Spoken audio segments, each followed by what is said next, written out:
അപ്പൊ ഇന്നലെ നമ്മള് ഒരു ഭയങ്കര ഒരു സന്തോഷത്തിന്റെ ഒരു ഇതാണ് ശരിക്കും പറഞ്ഞ സന്തോഷം തന്നെയല്ലേ. അതെ പിന്നെ പേഴ്സണലി പലരും ട്രോളി ഒരു വഴിയാക്കിയിട്ടുള്ള ഒരു വ്യക്തിയെ കുറിച്ചാണ് ഇപ്പൊ നമ്മൾ സംസാരിക്കുന്നത്. എല്ലാവർക്കും ഉള്ള സന്തോഷത്തിനേക്കാൾ കൂടുതൽ നമ്മളൊക്കെ കൂടെ വർക്ക് ചെയ്തിട്ടുള്ളതിൻ്റെ പോലുള്ള എനിക്കുള്ളൊരു സന്തോഷം എന്ന് പറഞ്ഞു കഴിഞ്ഞാൽ, ഞാൻ എപ്പോഴും സുരേഷിനെ കാണുന്നത് ഒരു കോ ആക്ടറെന്നോ അല്ലെങ്കിൽ ഒരു ആർട്ടിസ്റ്റ് എന്നുള്ള രീതിയിലുള്ള, ഞാനൊരു സുരേഷിൻ്റെ കയ്യിൽ കണ്ടിട്ടുള്ള ഒരു ക്വാളിറ്റി എന്ന് പറയുന്നത് മനുഷ്യത്വപരമായിട്ടുള്ള മനുഷ്യരെ കണ്ടു കഴിഞ്ഞാലും അതും സങ്കടങ്ങൾ കണ്ടു കഴിഞ്ഞാൽ സ്വന്തം കണ്ണ് നിറയുന്ന ഒരു വ്യക്തിയായിട്ട് ഈ സ്വഭാവം എനിക്കുണ്ട്. അപ്പം നമ്മൾ അങ്ങനെയുള്ള ഈ ലൈക്ക് മൈൻഡഡ് ആയിട്ടുള്ള ആൾക്കാരെ കാണുമ്പോൾ നമ്മുടെ കൂടുതൽ ഒരാളുണ്ട്. ഇതാണ് ഞാൻ സുരേഷിനെ കണ്ടിട്ടുള്ളത്. നിങ്ങൾ പറഞ്ഞ പോലെ തന്നെ ഇന്നലെ വളരെയധികം സന്തോഷം എന്ന് പറഞ്ഞാൽ ആ ഹാർഡ് വർക്കിൽ ഒറ്റയ്ക്ക് നിന്നുകൊണ്ട് ഈ ലോകം, ഈ കേരളം മുഴുവനിലും ഒപ്പോസിഷൻ പാർട്ടീസ് മുഴുവൻ അദ്ദേഹത്തെ പല രീതിയിലും ചൂഷണം ചെയ്തിട്ടും റോങ് കേസുകൾ ഫ്രെയിം ചെയ്തിട്ടും എല്ലാമായിട്ടും പുറത്തു വന്ന് വിജയശ്രീ ലാലിനായി പുറത്തു വന്ന്, ഞാനവിടെ ക്യാമ്പയിനൊക്കെ പോയിരുന്ന സമയത്ത് ഞാൻ പറഞ്ഞിട്ടുണ്ട്, തൃശ്ശൂരിന് ഗോപി ജയിച്ചു കഴിഞ്ഞാൽ വിൽ ബി എ മിനിസ്റ്റർ.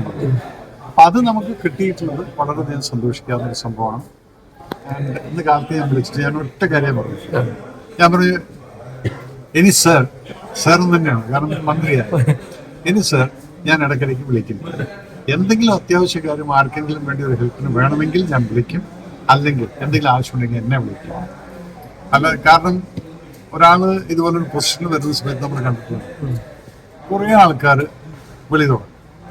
ഈ ഇലക്ഷൻ സമയത്ത് ഞാൻ ചോദിക്കുന്നത് എത്ര സിനിമാക്കാർ അദ്ദേഹത്തിന്റെ സപ്പോർട്ട് ചെയ്യാൻ പോയിട്ടുണ്ട് അത് തുറന്നു പറയുന്നത്. അപ്പം സ്വാർത്ഥ താല്പര്യമുള്ള കുറേ എണ്ണം ഇപ്പം മൂപ്പരുടെ പിറകിൽ നടക്കുന്നുണ്ട്, മൂപ്പരെ വിളിക്കുന്നുണ്ട്, എല്ലാം അതെല്ലാം ആയിക്കോട്ടെ, അത് അവരുടേതായിട്ടുള്ള പേഴ്സണാലിറ്റി. ഞാനാണെങ്കിൽ വിളിക്കില്ല, ഞാനിപ്പോൾ ആരുമായിട്ട് ടച്ചില്ല. ഇപ്പം സിംപിളി രാജീവ് ചന്ദ്രശേഖറിന് വേണ്ടിയിട്ട് ഒരു ദിവസം ഞാൻ ക്യാമ്പയിൻ പോയിട്ടുണ്ട്. I am not very close to അത്. അദ്ദേഹം ജയിച്ചു കഴിഞ്ഞാലും ശരി, I will just sending a message congratulation. അതിൽ കൂടുതൽ ഒന്നും പിന്നീട് അതെൻ്റെ പേഴ്സണാലിറ്റിയാണ്. അപ്പോൾ സുരേഷ് ഗോപിയെ കുറിച്ച് പറഞ്ഞു കഴിഞ്ഞാൽ I really love him as A human being. പല സമയത്തും നിങ്ങൾ ആരും പ്രതികരിക്കാതിരുന്ന സമയത്ത് സുരേഷ് ഗോപിക്ക് വേണ്ടി ഞാൻ പ്രതികരിച്ചു. അത് ഈ സിനിമാ ലോകത്തുള്ള ഒരു മനുഷ്യൻ വാതുറന്നിട്ടില്ല. സുരേഷ് ഗോപി പലപ്പോഴും ഇൻസൾട്ട് ആവുന്ന അപ്പൊക്കെ ഞാൻ പ്രതികരിച്ചിട്ടുണ്ട്. അതെന്തുകൊണ്ട് എനിക്ക് അദ്ദേഹത്തിൽ കണ്ടിട്ടുള്ള ആ ഒരു മനുഷ്യത്വപരമായിട്ടുള്ള ക്വാളിറ്റീസ് കാണുന്ന സമയത്ത് ഐ സപ്പോർട്ട്. ഇനിയാണെങ്കിലും ശരി, ഈ മനുഷ്യത്വം കാണിക്കും, മനുഷ്യന്മാരോട് ദയയും കാരുണ്യൊക്കെ കാണിക്കുന്ന ഒരു വ്യക്തിയാണ്. I die for you man. അതാണ് എന്റെ ക്യാരക്ടർ. ഇത് മതിയൊന്നും അല്ല, ഇതില് നമ്മള് ഇപ്പം സിനിമ സഹപ്രവർത്തകർ പോലും ശരിക്കും പറഞ്ഞ ഭയങ്കര ട്രോളും വിമർശനങ്ങളൊക്കെ ഉണ്ടായി. പക്ഷെ അതിലൊക്കെ അതിജീവിച്ച് ശരിക്കും പറഞ്ഞാൽ അതിജീവനത്തിന്റെ ഒരു വിജയം കൂടിയല്ലേ സാർ? ഒബ്വിയസ്ലി, ബിക്കോസ് നിങ്ങൾ സിൻസിയറാണ്, നിങ്ങൾ വിശ്വസിക്കുന്ന ദൈവത്തിൽ നിങ്ങൾക്ക് ആ വിശ്വാസമുണ്ട്. അതിൻ്റെ മുന്നിൽ നിങ്ങൾ തെറ്റൊന്നും ചെയ്തിട്ടില്ലെങ്കിൽ ഡെഫിനറ്റ്ലി വിജയം നിങ്ങളെ ഫോളോ ചെയ്യും. അത് നിങ്ങൾ എപ്പോഴും, ഇതൊക്കെ ഒരു പാഠമാണ് നമുക്ക് പഠിക്കുന്നത്. ഒരു വ്യക്തിയുടെ ഇതുപോലുള്ളൊരു വിജയം കാണുന്ന സമയത്ത് നമ്മൾ ഒന്ന് മനസ്സിലാക്കുക, എന്തുകൊണ്ട് ആ വ്യക്തി ഇതെല്ലാം തരണം ചെയ്ത് വന്നു, ഒറ്റയ്ക്കുന്നു. അദ്ദേഹത്തിന് ഫാമിലി അറ്റാക്ക് ചെയ്തിട്ടുണ്ട്. ആ പാവം ഗൂഗിൾ പലപ്പോഴും അവൻ ഭയങ്കര സെന്റിമെന്റൽ പയ്യനാണ്, ഇടയ്ക്കിടയ്ക്ക് പ്രശ്നമുണ്ട്. അപ്പം ഞാൻ മെസ്സേജ് അയക്കും, നീ ഉണ്ടായിരിക്കും, I will do the things. ഇങ്ങനെയൊക്കെ എനിക്കറിയാം എന്തൊക്കെയാണ് അവർ പോയിട്ട്. എന്നിട്ടും അതിൽ നിന്ന് വരുന്ന സമയത്ത്, എന്നിട്ടും ഇന്നലെ ഗൂഗിളിൻ്റെ ഒരു ഇന്റർവ്യൂ ഞാൻ കണ്ടു. എനിക്ക് നിങ്ങൾ ഇപ്പം ഈ കാണിക്കുന്നൊന്നും എനിക്ക് ഇഷ്ടപ്പെടുന്നില്ല. അതാണ് ആ കുട്ടിയെ വളർത്തിയിരിക്കുന്നതിൻ്റെ ഗുണം. കാരണം അല്ലെങ്കിൽ നമ്മൾ വിചാരിക്കാം, ഞാനിപ്പം ജയിച്ചു, ഇനിയിപ്പോൾ എനിക്ക് എന്തും പറയാം. നോ, ഹി സെറ്റ് ലൈക്ക് അത് കഴിഞ്ഞു, വിട്ടേക്കും. അതാണ് ഞാൻ ഇന്നലെ ഫേസ്ബുക്ക് ലൈവിൽ കയറിയിട്ട് ആ കുട്ടീനെ സപ്പോർട്ട് ചെയ്തുകൊണ്ട് ഞാൻ ലൈവ് കൊടുത്തിട്ടുണ്ടായിരുന്നു. ഇനി നിങ്ങൾ വിട്ടേക്കും. ഒരാളിപ്പം നമ്മൾ ചൂഷണം ചെയ്യാൻ മറ്റേ അറ്റാക്ക് എന്ന് പറഞ്ഞു കഴിഞ്ഞാൽ അത് വേണ്ട.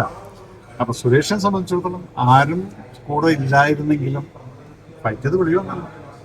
അപ്പം അതുകൊണ്ട് ഈ വിജയം അദ്ദേഹം നിലനിർത്തട്ടെ. അതുപോലെ തന്നെ വരുന്ന 5 വർഷം ഈ കേരളത്തിലെ ജനങ്ങൾക്ക്, എസ്പെഷ്യലി തൃശ്ശൂർക്കാരാണ് അദ്ദേഹത്തിന് പൊസിഷൻ കൊടുത്തതും കേരളത്തിൻ്റെ ചരിത്രത്തിൽ ഇങ്ങനെ ഒരു വിജയം ഉണ്ടാക്കി തീർക്കും. അപ്പം അതുകൊണ്ട് ആ തൃശ്ശൂർക്കാർക്ക് എല്ലാവിധ ആശംസകളും നേരുന്നു. സുരേഷ് ഗോപി എന്ന് പറയുന്ന ആ മന്ത്രിയിലൂടെ അദ്ദേഹത്തിൻ്റെ എല്ലാവിധ ഹാർഡ് വർക്കും നിങ്ങളിലും തൃശ്ശൂരിനും ഒരു പ്രോസ്പെറിറ്റി ആവട്ടെ. അതോടുകൂടിയിട്ട് കേരളത്തിനും നമുക്ക് ബെനിഫിറ്റ് ഉണ്ടാവട്ടെ എന്ന് ആശംസിക്കുകയാണ്.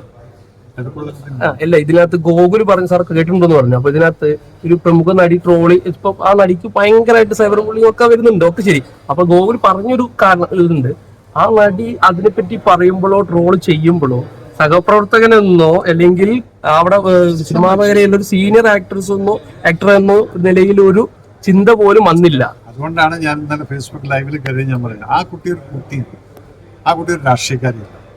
അപ്പം ഒരു ആർട്ടിസ്റ്റ് എന്ന് പറയുന്ന സമയത്ത് ഒരു സ്റ്റേജിൽ എന്തെങ്കിലും കാര്യത്തിന് വിളിക്കുന്ന സമയത്ത് പറയുന്ന രണ്ട് കയ്യടി കിട്ടുമ്പോൾ ആവേശത്തിൽ നമ്മൾ പലതും പറഞ്ഞു. പക്ഷെ ആ പറയുന്ന സമയത്ത് മറ്റുള്ളവർക്ക് എത്ര വേദന വരും എന്ന് ചിന്തിക്കാനുള്ള കഴിവുള്ള ആ മെച്യൂരിറ്റി ആയിട്ടില്ല ആ കുട്ടിക്ക്. അതുകൊണ്ടാണ് ഞാൻ പറയുന്നത്, നിങ്ങൾ വിട്ടേക്ക്, നമുക്ക് പറയുന്നത് പറഞ്ഞു. ഇന്നിപ്പോൾ ആ കുട്ടി വിഷമിക്കുന്നുണ്ടായി, ഞാൻ എന്തിനത് പറഞ്ഞു. അപ്പം അതുകൊണ്ട് നമ്മൾ ഒരു വീണ് കിടക്കുന്ന മരത്തിൻ്റെ മുകളിൽ കയറും. വീണ് കിടന്നു കഴിഞ്ഞാൽ പിന്നെ നമ്മൾ അതിൻ്റെ മുകളിൽ ഓടിക്കയറും. അല്ല, കട്ടയ്ക്ക് നിൽക്കുന്നുണ്ടെങ്കിൽ കയറാൻ നോക്കുക. അവിടെയാണ് നമ്മുടേതായിട്ടുള്ള ഇൻഡിവിജ്വാലിറ്റി കാണിക്കുന്നത്. അപ്പോൾ അതുകൊണ്ട് ഞാനിപ്പോൾ ഈ മാധ്യമത്തിൽ കൂടിയും നിങ്ങളിൽ കൂടിയും ഞാൻ പറയുന്നു, ആ കുട്ടീനെ ഇനി അറ്റാക്ക് ചെയ്യുന്നത് തെറ്റാണ്. ഒരു പെൺകുട്ടിയാണ്, ആ കുട്ടിക്കൊണ്ടൊരു അച്ഛനാണ്. അതുകൊണ്ട് അത് അബദ്ധവശാൽ എങ്ങനെയൊന്നും ചെയ്തു. സുരേഷ് ഗോപിയും മാപ്പ് കൊടുത്തിരുന്നു. അപ്പോൾ അദ്ദേഹം കൊടുത്ത സ്ഥിതിക്കും അവരുടെ ഫാമിലി കൊടുത്ത സ്ഥിതിക്കും നമ്മളാണ്. So leave that chapter. ഏതൊക്കെ നമുക്ക് കിട്ടുന്ന അങ്ങനെ എന്തെങ്കിലും സാർ പറഞ്ഞു കേന്ദ്രമന്ത്രി എന്ന്? അതില്ല, ഏത് വകുപ്പാന്നുള്ളതൊന്നും അറിയില്ല. പക്ഷെ ഞാൻ ആഗ്രഹിക്കുന്നുണ്ട്, ടൂറിസം എന്നുള്ളത് നമ്മുടെ കേരളത്തിനകത്ത് വളരെയധികം ഡെവലപ്പ് ചെയ്യാനുള്ള സ്കോപ്പുകൾ ഉണ്ട്. അപ്പൊ അതിന്റെ ഏതെങ്കിലും ഒരു പോർഷൻ സുരേഷ് സാറിന് കിട്ടുകയാണെങ്കിൽ അത് നമുക്ക് ശരിക്കും യൂട്ടിലൈസ് ചെയ്യാൻ പറ്റും. കേരളത്തിന് വളരെയധികം ഉപകാരപ്പെടുന്നതായിരിക്കും. പാർട്ടിയൊന്നും നോക്കില്ല, ഇനിയിപ്പോൾ നമ്മൾ നോക്കേണ്ടത് കേരളത്തിലുള്ള ബെനിഫിറ്റ്, അല്ലാതെ ഇവിടെ ആര് ഭരിക്കുന്നു എന്നുള്ളതല്ല. കേരളത്തിന്റെ ജനതയ്ക്ക് വേണ്ടിയിട്ട് എന്തെല്ലാം ബെനിഫിറ്റ് അവിടെ നിന്ന് കൊണ്ടുവരാൻ സാധിക്കുമെങ്കിൽ അതെല്ലാം കൊണ്ടുവരണം. അപ്പൊ അതെല്ലാം അദ്ദേഹത്തിന് കഴിയുമെന്ന് വിശ്വസിക്കുന്ന കൂടെ നിൽക്കാം. Thank you.